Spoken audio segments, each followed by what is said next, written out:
Trust. It's the foundation of every community.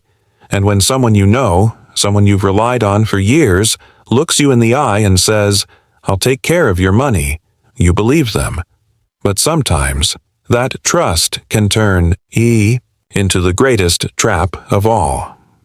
In the heart of Pennsylvania, among the Amish and Mennonite communities, lived a man named Philip Elvin Riehl. To most people, he wasn't just another accountant. He was a friend, a neighbor, the person who prepared their taxes year after year.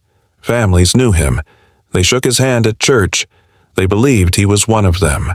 And when he said he had a way to invest their savings, they didn't doubt him for a second. Riehl promised security. He promised steady returns by lending their money to local businesses. It sounded perfect. Safe, trustworthy, close to home. For many in these communities, who don't rely on Social Security, this felt like their chance at financial stability, even a dignified retirement. And slowly, word spread. More and more families handed him their savings. Checks were written. Hopes were invested, but behind the scenes, a very different story was unfolding. Riehl wasn't licensed to handle investments. He wasn't following the rules. In fact, much of the money was being poured into businesses that were already on the verge of collapse. One creamery alone swallowed millions before it went under, taking the dreams of dozens of families with it. The deception grew darker. If a borrower stepped away from their faith, Riehl would simply forgive the debt, erasing any chance for investors to ever get their money back. And yet, families never suspected a thing. Year after year, they saw statements showing that their investments were fine. Their money was growing, or so they thought. In reality, it was gone. By the time the truth came out, it was too late. 400 Amish and Mennonite families had lost a combined $59 million. Lifetimes of savings, futures, security, all vanished. The FBI and Pennsylvania regulators eventually unraveled the scheme.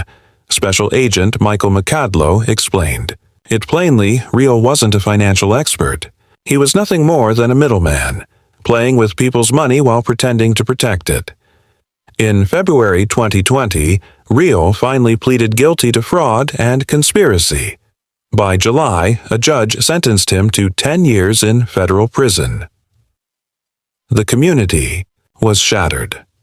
One woman had transferred everything from her 401k to Riehl, her entire retirement.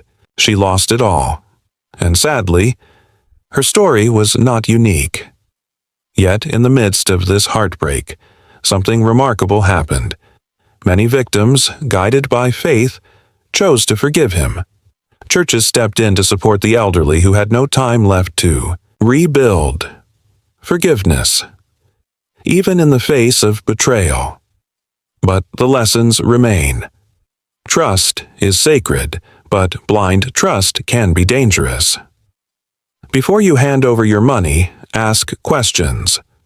Make sure the person you're investing with is licensed, regulated, and accountable, because sometimes the person you trust the most can be the one who takes everything from you.